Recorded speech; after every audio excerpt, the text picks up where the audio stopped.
कृष्णा की राह, अर्जुन की आत्मयात्रा।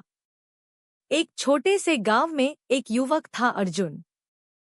नाम तो महान योद्धा जैसा था, लेकिन जीवन की लड़ाई में वह खुद को हारा हुआ महसूस करता था। पढ़ाई में सामान्य, दोस्त कम, आत्मविश्वास टूटा हुआ और हर तरफ से निराशा से घिरा। उसके जीवन में एक ही सहारा था, उसकी माँ। माँ उसे रोज श्रीमद् भगवद गीता के श्लोक सुनाती, समझाती और कहती, तू हारा नहीं है अर्जुन, बस तुझे अपने अंदर के कृष्ण को पहचानना बाकी है। अध्याय 1, अनदेखी और आत्मसंदेह। अर्जुन हर दिन कोशिश करता, पर जब उसे असफलता मिलती तो लोग उसकी निंदा करते।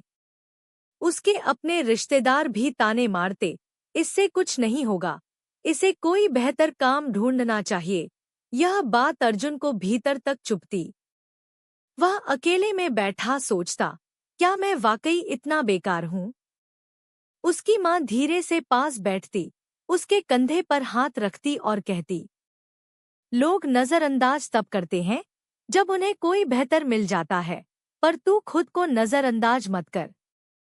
तेरे अंदर की चिंगारी को सिर्फ हवा चाहिए, वो दिन दूर नहीं जब तू खुद को साबित करेगा। अध्याय 2, कृष्णा से पहला संवाद। एक रात अर्जुन नींद में कांप उठा। उसने एक सपना देखा, एक विशाल मैदान, चारों ओर अंधेरा और बीच में खड़ा एक नीला पीला तेज। वह तेज श्री कृष्ण का था। कृष्ण मुस्कुराए और बोले, अर्जुन, जीवन रणभूमि है, पर हारने वाला वह नहीं जो गिरता है, बल्कि वह जो उठता नहीं। उठ, तू मेरा भक्त है, मेरे साथ चल, मैं तुझे तेरे अंदर के बल से मिलवाऊंगा। अर्जुन जागा, आंखें भर आई थी। उस दिन उसने तय किया, अब वह खुद को नहीं कोसेगा, अब वह कर्म करेगा और बाकी सब श्री कृष्ण पर छोड़ देगा। अध्याय 3, एकांत की शिक्षा। अर्जुन ने दुनिया से थोड़ा दूर रहकर अपने अंदर झांकना शुरू किया। उसने किताबें पढ़ी, गीता का मनन किया, ध्यान लगाया। वह समझ गया, एकांत सदैव तुम्हारा परिचय उस व्यक्ति से कराता है जो सबसे महत्वपूर्ण है, स्वयं तुम। अब लोग कहते, अर्जुन बदल गया है, और हाँ, वह सचमुच बदल रहा था। अब वह दूसरों को खुश करने के लिए नहीं, खुद को जानने के लिए जीने लगा था। अध्याय 4, जीवन का संघर्ष और पहला फल। कुछ वर्षों बाद अर्जुन ने एक ऑनलाइन योग व ध्यान केंद्र शुरू किया।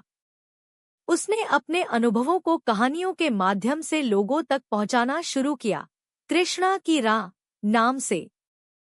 पहले कम लोग आए, फिर उनकी संख्या बढ़ती गई। अब लोग उसके कहे हर शब्द को सुनने को आतुर रहते। इतना मत बोलिए कि लोग आपके चुप होने का इंतजार करें, इतना बोलकर चुप हो जाइए कि लोग आपको दोबारा सुनने का इंतजार करें।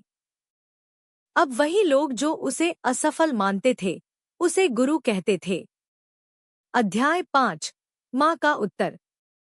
एक दिन अर्जुन ने अपनी माँ से पूछा, माँ, जब सबने मुझे छोड़ा था, तब तूने क्यों नहीं छोड़ा?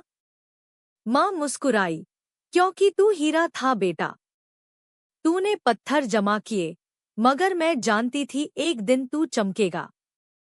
कभी उसे नजरअंदाज मत करो जो तुम्हारी परवाह करता है, वरना एक दिन पछताना पड़ेगा। अध्याय 6, श्री कृष्ण का दूसरा संदेश। एक बार अर्जुन ध्यान में था, तब उसे फिर वही सपना आया। श्री कृष्ण सामने आए और बोले, अर्जुन, तूने एक निर्णय लिया मुझे चुनने का, बाकी सारे निर्णय मैंने कर दिए। अब तेरा कर्तव्य है बाकी लोगों को यही राह दिखाना। हर व्यक्ति के अंदर मैं हूँ, पर मुझे पहचानना उसका काम है। उस दिन अर्जुन ने अपनी साधना को समाज सेवा से जोड़ दिया। अब वो अपने कृष्णा केंद्र के जरिए युवाओं को जीवन के उद्देश्य समझाता, आध्यात्मिक यात्रा पर लगाता। अध्याय 7, असफलता से सफलता तक। अर्जुन ने बहुत ठोकरें खाईं, असफलताएं झेली, लेकिन अब वो जान चुका था, मेहनत वो चाबी है जो बंद भविष्य के दरवाजे खोल देती है। उसने हर कठिनाई को धन्यवाद दिया क्योंकि उन्हीं ने उसे मजबूत बनाया। वह कहता, पतझड़ के बिना पेड़ पर नए पत्ते नहीं आते और संघर्ष के बिना अच्छे दिन नहीं आते।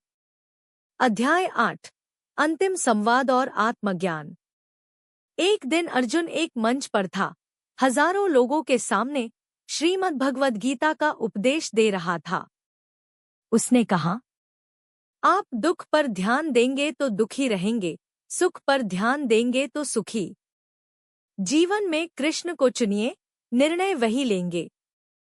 और याद रखिए, इस संसार में सब कुछ छोड़ जाएगा, पर आपके कर्म आपके साथ रहेंगे। लोग तालियां बजा रहे थे, आंखों में आंसू थे, और अर्जुन की आंखों से भी आंसू बह रहे थे कृतज्ञता के। प्रेरणा का वृक्ष। अर्जुन अब एक प्रतीक बन गया था, एक ऐसा व्यक्ति जो टूटने के बाद बना, गिरने के बाद उठा और हारने के बाद जीता। उसकी कहानी से हजारों युवाओं को प्रेरणा मिली। और उसकी माँ, जो अब वृद्ध हो चली थी, रोज कहती, मेरे अर्जुन ने अंततः अपने कृष्ण को पा लिया। अब वह खुद एक प्रकाश है जो दूसरों के अंधेरे में दीपक बनता है।